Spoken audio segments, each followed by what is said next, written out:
Saya tanya ke uminya anak-anak, istri saya, karena selama 4 tahun di kuliahnya itu ada mata kuliah perbandingan madhab, dan di situ ada madhab Syiah. Ternyata imam-imam yang hari ini masih hidup itu mewakili kedatangan Imam Mahdi, ya. Nah, mereka itu beraknya, kencingnya ditampung di tampungan selama setahun. Nanti pada waktu Asyura, nah itu dikeluarkan. Ini loh. Nah,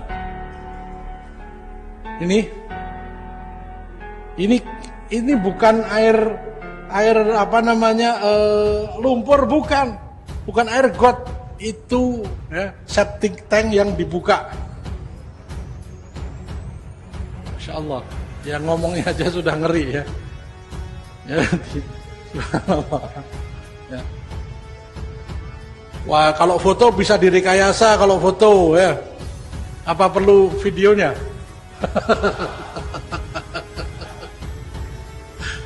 Ya, ini. Masya Allah ya. Jadi itu diusap-usapkan ke seluruh tubuhnya, dan itu menyebabkan haram baginya neraka. Coba.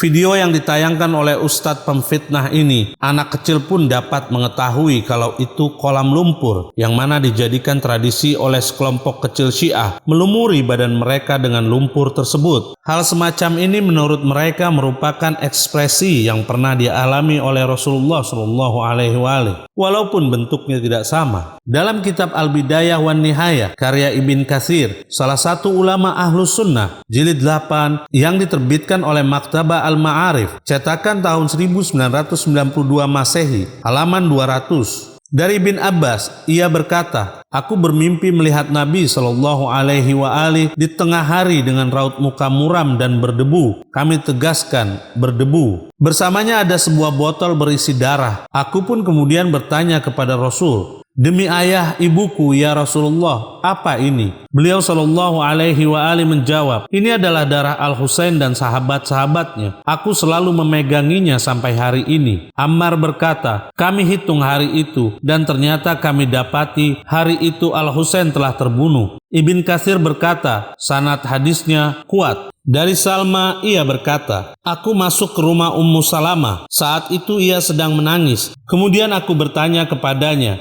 'Apa yang membuat Anda menangis?' Ia menjawab, 'Aku bermimpi melihat Rasulullah SAW, sedangkan di atas kepala dan janggutnya penuh dengan tanah.' Kami tegaskan, penuh dengan tanah. Aku pun bertanya kepada Nabi, 'Ada apa ya Rasulullah?' Beliau bersabda, 'Baru saja aku menyaksikan peristiwa pembunuhan Al-Husain.'" Riwayat yang sama tercantum dalam kitab Al-Mustadrak ala Sahihain karya Al-Hakim yang dita'liq oleh Az-Zahabi. Keduanya merupakan ulama Ahlus Sunnah, jilid 4 yang diterbitkan oleh Darul Ma'rifah, halaman 398. Al-Hakim berkata, hadis sahih sesuai syarat Muslim, akan tetapi Bukhari Muslim tidak meriwayatkannya. Az-Zahabi berkata, sesuai syarat Muslim. Dalam kitab Musnad Al-Imam Ahmad yang ditahqiq oleh Syuaib Al-Arnaud, jilid 4 yang diterbitkan oleh Muassasah Ar-Risalah, halaman 59 sampai 60.